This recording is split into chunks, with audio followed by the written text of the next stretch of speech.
ए सुनबाई तुला पेढा आणलाय बेट. अरे देवा, पोरगी का झोपली असं? बरं झोपू दे, आता मी थोडस घरातलं काम करून घेते. चल बाई, उठली तर परत मला करून द्यायची नाही. 2-4 पोळ्या आणि भाजी करते, आणि तिला तर दिवसभर कामच राहत आहे ना.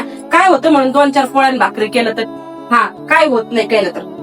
ह्या जागी जर माझी पोरगी असती, तिला काय आराम नसता करून दिला काय नाही बाई. आपली किती काळजी घेते बाई सून. एक वेळेस स्वयंपाक केला म्हणून काय होतं, म्हणून बाई मी 2-4 पोळ्या नाही करते. अगं सुनबाई काय झालं, असं का करते धानल्यावानी?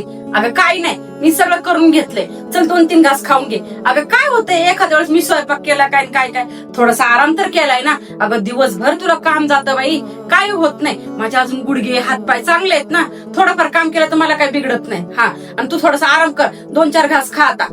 अगं बाई, मी काय दुसऱ्यांची सातासारखी नाहीये तुला टोमणे द्यायला. मला अजिबात आवडत नाही तर टोमणे द्यायला. माझी पण तर पोरगी गेली ना नांदायला, आणि तुझी की आली काय त्यात काय एवढं होतं म्हणून. अगं काय होते, हे माझे संस्कार नाहीत बर का. थोडंफार तू पण काम करायचं, थोडंफार मी पण काम करायचं. मला तसंच आवडते. एवढं काही घाबरून जाऊ नको. तुझ्या हातात पण काय दिवसभर मशीन दिलेली काय? मशीनने असं काम केलं की झालं, तसं काम केलं. अगं दिवसभर काम जाते बाई. कुठं धुनच धू, भांडेच घास, घरच आवर, लई राहते बायच्या जातीला काम. अगं लोकांच्या सासवा लई सुनाच्या मागे किरकिर करतात. मला तशी किरकिर अजिबात आवडत नाही. अगं दिवसभर किरकिर करून लक्ष्मी टिकते बाई घरामध्ये. अगं काय होत नाही. कधी तू काम कर, कधी मी काम करते. चल बरं आता, चल आपण दोघी जेवण करून घे आणि परत आराम करू. चल. एक हिरव हिरव स्वप्न डोळ्यात रुजलं,